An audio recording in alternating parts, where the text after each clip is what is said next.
جو مختلف عالمی اداروں کی رپورٹیں ہیں یا جو میڈیا رپورٹس ہیں یا دفاعی تجزیہ کار جو چیزیں بتا رہے ہیں ڈیٹا اکٹھا کر کے، ان کا یہ کہنا ہے کہ 200 کے قریب جنگی جہازوں نے ایران کے اوپر حملہ کیا، اور ان کی اپنی کوئی ایسی ایئر فورس ہے نہیں۔ اب ایران کے اوپر 200 کے قریب جنگی جہازوں نے حملہ کیا، اسرائیل کے اور امریکہ کے، اور یہ ہتھیاروں سے لیس تھے۔ 31 صوبوں میں سے 24 صوبوں کے اوپر اٹیک کیا گیا، اور لگ بھگ 1000 مقامات پہ اٹیک کیا، 1000 حملے کیے گئے، اور بہت بڑے حملے کیے گئے۔ ان میں سویلین کیجویلٹیز بہت بڑی تعداد میں ہوئی ہیں، ایران میں بہت سارے لوگ شہید ہوئے ہیں، بہت سارے لوگ زخمی ہوئے ہیں، لیکن عالمی میڈیا ویسے رپورٹ نہیں کر رہا۔ لیکن جو ایران کی جوابی کارروائی ہے وہ ہر طرف رپورٹ ہو رہی ہے۔ اب ایسے میں جب ایران کے اوپر اتنے شدید اور تابڑ توڑ حملے ہو رہے ہیں، اور دنیا کے باقی ممالک بھی اس کے اندر شامل ہونا چاہتے ہیں، جرمنی، فرانس اور برطانیہ کے بھی بیانات آ چکے ہیں، خلیجی ممالک اکٹھے ہو گئے، انہوں نے کہا جی کہ ہم بھی واپس ایران کے اوپر اٹیک کریں گے کیونکہ ایران ہمارے ملک کے اندر امریکی اڈوں کو نشانہ بنا رہا ہے۔ تو ایسی صورتحال میں ایران کو مذاکرات کی طرف جانا چاہیے تھا، لیکن اندازے غلط ثابت ہو گئے۔ ایران نے مذاکرات کی پیشکش ہی مسترد کر دی، یعنی ڈونلڈ ٹرمپ مذاکرات کی طرف جانا چاہتے ہیں، ایران اب مذاکرات کی طرف نہیں جانا چاہتا۔ بلکہ ایران کی وزارت دفاع نے ایک سٹیٹمنٹ جاری کیا تھا جس میں انہوں نے کہا کہ اب یہ فیصلہ ہم کریں گے کہ جنگ کب ختم ہونی ہے، کیونکہ جنگ کا آغاز امریکہ اور اسرائیل نے خود کیا تھا۔ اور آیت اللہ خمینی کی شہادت کے بعد ایرانیوں کے جذبات اب کسی اور لیول پہ ہیں۔ اب یہ ایران کی قومی سلامتی کونسل کے سیکرٹری علی لارنجانی نے امریکہ کے ساتھ مذاکرات کی خبروں کی سختی سے تردید کرتے ہوئے کہا کہ ایران واشنگٹن سے کوئی بات چیت نہیں کرے گا۔ یعنی یہ اب ایک طرف ڈونلڈ ٹرمپ کہتے ہیں جی بات چیت کر لیتے ہیں، آجو جوہری تنازع کے اوپر بیٹھ جاتے ہیں، ہم بات چیت کرتے ہیں، لیکن وہ کہہ رہے ہیں جی ہم بات نہیں کرتے۔ اور دیکھیں امریکہ کی فرسٹریشن بڑھتی جائے گی۔ میں نے آپ کو پہلے دن کہا تھا کہ ڈونلڈ ٹرمپ کو یہ سارا کچھ جلدی ریپ اپ کرنا پڑے گا، وہ لمبی لڑائی کا متحمل نہیں ہو سکتا، اس سے خلیجی ممالک کا اور امریکہ کے اتحادیوں کا بہت نقصان ہوگا۔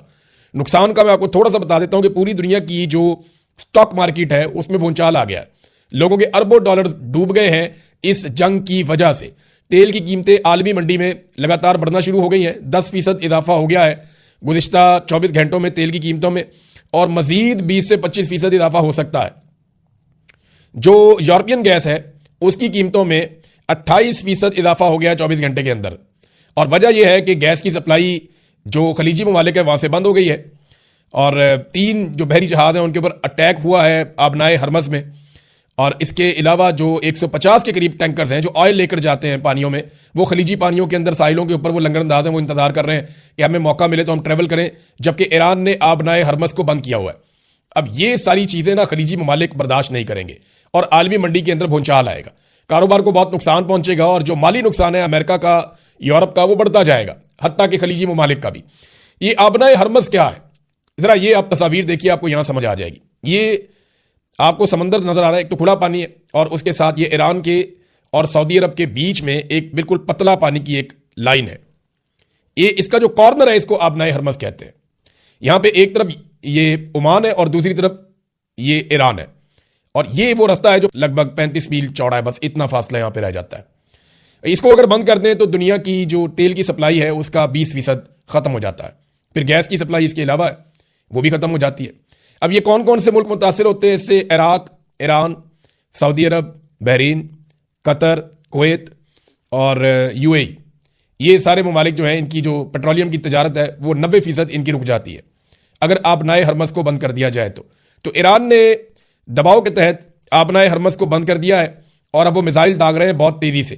آبنائے ہرمز کی بندش سے ایک دباؤ پیدا ہو رہا ہے، اگر یہ لڑائی مزید بڑھتی ہے اور مزید جگہوں پہ اس کے اثرات جاتے ہیں تو تیل کی سپلائی مزید متاثر ہوگی اور دنیا پوری کے اوپر ایفیکٹ آئے گا۔ ایران نے جدید میزائل داغنا شروع کر دیے، اور یہ جو الفتح میزائل ہیں یہ بہت رفتار سے جاتے ہیں۔ اس سے پہلے جو ایران نے میزائل چلائے وہ اور طرح کا سٹاک تھا، اور اب وہ اپنے جدید ترین میزائل چلا رہے ہیں، ہائپرسونک میزائل ہیں ان کے پاس، بیلسٹک میزائل ہیں ان کے پاس، اور یہ بڑے خوفناک میزائل ہیں۔ ان کی تعداد میں نے آپ کو کل بتایا کہ امریکہ اور اسرائیل کا ماننا ہے کہ یہ 2-3 ہزار سے لے کے 5 ہزار تک ہے، تو یہ بہت بڑا ذخیرہ ہے میزائلوں کا، اور یہ کسی بھی ملک کو پوری طرح تباہ کرنے کی صلاحیت رکھتا ہے، یا ان کی دفاعی صلاحیت کو، یا بہت ساری ان کی بلڈنگوں کو، یا مالی نقطہ نظر سے ان کو بہت بڑا نقصان پہنچانے کی صلاحیت رکھتا ہے۔ پورے شہروں کو یہ ملیامیٹ کر سکتا ہے میزائلوں کا اتنا بڑا ذخیرہ۔ تو ایران جو ہے وہ اب ان کو داغ رہا ہے۔ ایران نے اب تک کہاں کہاں پہ اٹیک کیا ہے، کتنے ملک ایسے ہیں جن کی فیسلٹیز پہ ایران نے اٹیک کیا، یہ بہت اہم ڈیٹا ہے۔ 11 ممالک ہیں جہاں پہ امریکی، فرانسیسی اور برطانوی ایسٹس کو یا ملٹری اثاثوں کو ایران نے نشانہ بنایا۔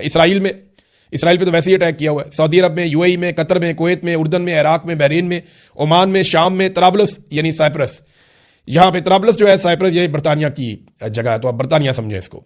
تو یہاں پہ ابھی تک ایران نے لگاتار اٹیک کیے. ایران کا ایک بہت بڑا دعویٰ سامنے آیا کیونکہ امریکہ نے یہ کہا جی ان کے 3 فوجی ابھی تک مارے گئے ہیں اور کافی سارے زخمی ہوئے ہیں.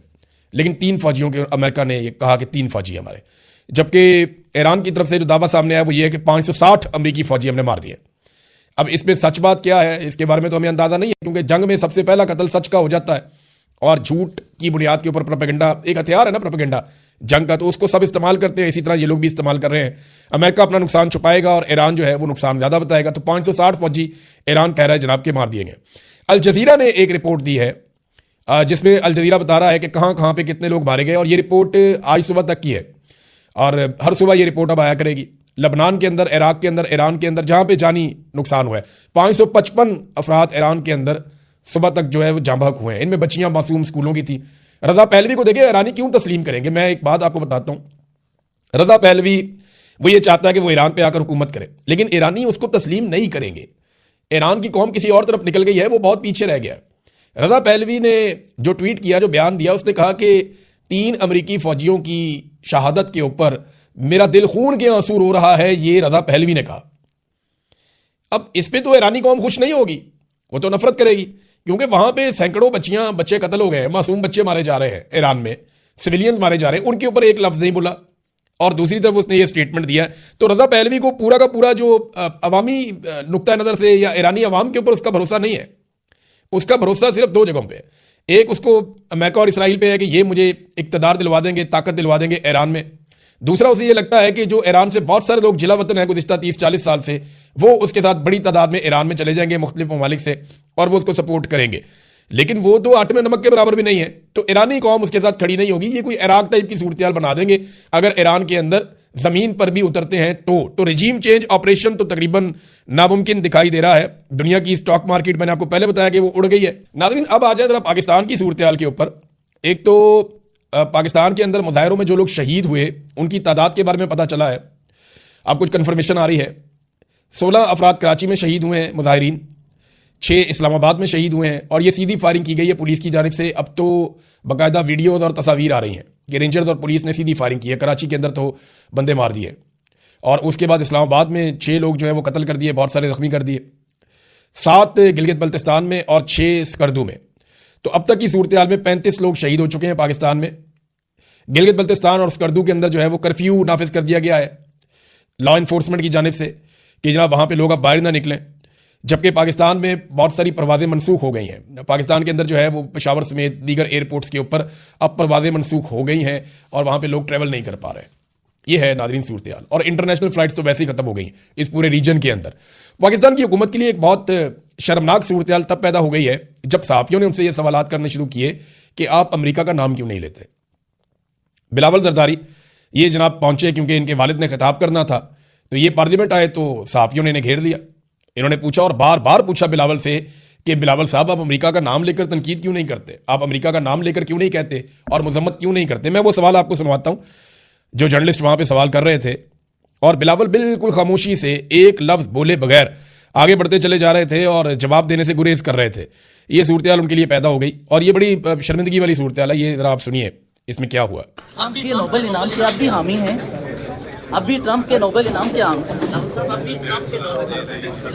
بلاول صاحب اب بھی ٹرمپ کے نوبل انعام کے حامی ہیں. یہ جناب بلاول سے پوچھ رہے ہیں کہ کیا آپ اب بھی ٹرمپ کے نوبل انعام کے حامی ہیں، تو بلاول کی آواز نہیں نکل رہی، بالکل خاموشی کے ساتھ چلتے چلے جا رہے ہیں. رانا ثناء اللہ سے بھی یہ سوال ہوا. بلاول کو تو بالکل چپ لگ گئی، کیونکہ امریکہ کے خلاف بولنے کا مطلب یہ ہے کہ کبھی بھی اقتدار میں انہوں نے نہیں آنا اور یہ امریکہ کے بھروسے آئیں گے، کیونکہ پبلک پہ تو ان کو بھروسہ ہے نہیں. دیکھیں نا PMLN اور پیپلز پارٹی یہ اب ڈونلڈ ٹرمپ کے خلاف کسی صورت نہیں جا پائیں گے. سینٹ کے اندر بھی یہ مطالبہ ہو گیا ہے کہ جو امن کا نوبل انعام کی نامزدگی پاکستان نے سب سے پہلے کی تھی کہ ڈونلڈ ٹرمپ کو امن کا نوبل انعام دیا جائے، وہ نامزدگی پاکستان واپس لے. اور یہ مطالبہ پاکستان میں زور پکڑتا جا رہا ہے. تمام مظاہرین بھی یہ کہہ رہے ہیں، تمام مخالفین بھی یہ کہہ رہے ہیں، اور ایران جنگ کے حوالے سے لوگوں کا یہ ماننا ہے کہ امریکہ نے امن و امان کو خراب کیا ہے، لہذا پاکستان نے جو ڈونلڈ ٹرمپ کے لیے امن کے نوبل انعام کے لیے نامزدگی کی ہے وہ نامزدگی واپس لے لے. اب بلاول سے بار بار پوچھا لیکن بلاول کو بالکل چپ لگ گئی اور وہ بولنے سے بالکل قاصر رہے. رانا ثناء اللہ سے پوچھا تو انہوں نے کہا جی ہم نے تو صورتحال کی مذمت کر دی ہے. دیکھیں صورتحال کی مذمت کی ہے ذمہ دار کی مذمت نہیں کی کہ یہ صورتحال پیدا کس کی وجہ سے ہوئی اور کون اس کے لیے ذمہ دار ہے، اس پہ پاکستان نے کسی قسم کی کوئی بات نہیں کی. تو ناظرین یہ ہے اب تک کی صورتحال. ایک اور خبر ہے عمران خان صاحب کا کیس، اور اس حوالے سے کہ ان کو اسپتال میں شفٹ کیا جائے، اس حوالے سے کہ ان کو بیل دی جائے.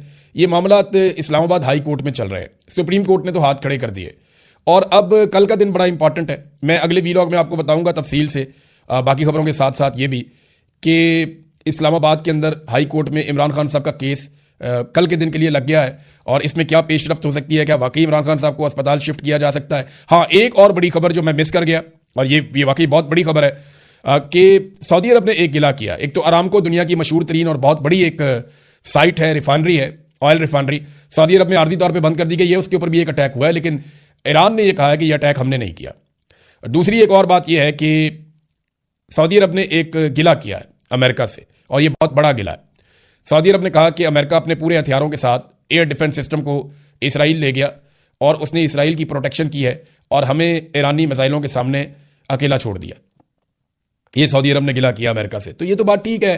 دیکھیں، جب بھی کبھی امریکہ کو انتخاب کرنا پڑے گا کسی ایک دوست کا، کسی ایک سجن کا، تو ڈونلڈ ٹرمپ ہمیشہ اسرائیل کا انتخاب کریں گے، کیونکہ ڈونلڈ ٹرمپ نے کبھی بھی جھوٹ اس طرح بولا نہیں ہے. ڈونلڈ ٹرمپ کھل کر بات کرتے ہیں، صاف بات کرتے ہیں. ڈونلڈ ٹرمپ کہتے ہیں میرا اسرائیل سب سے بہترین دوست ہے، اور میرے سب سے اچھے تعلقات اس کے ساتھ ہیں، اور میں اسرائیل کو محفوظ بنانا چاہتا ہوں. انہوں نے کبھی لگی لپٹی رکھی نہیں ہے. تو عرب ممالک کو یہ بات خود سمجھنی چاہیے تھی کہ ان کی پریورٹی ہمیشہ اسرائیل رہے گا. تو سعودی عرب کا یہ گلہ تو جائز ہے، لیکن گلہ کیا آپ کو پہلے سوچنا چاہیے تھا کہ اسرائیل ہی ان کی پریورٹی رہے گا. امریکن ایئر ڈیفنس سسٹم اسرائیل کو پروٹیکٹ کر رہے ہیں، اور سعودی عرب کا گلہ ہے کہ ہمیں پروٹیکٹ نہیں کر رہے. باقاعدہ یہ خبر اب چھپ چکی ہے. اب تک کے لیے اتنے، اپنا خیال رکھیے گا، اپنے اس چینل کا بھی. اللہ حافظ.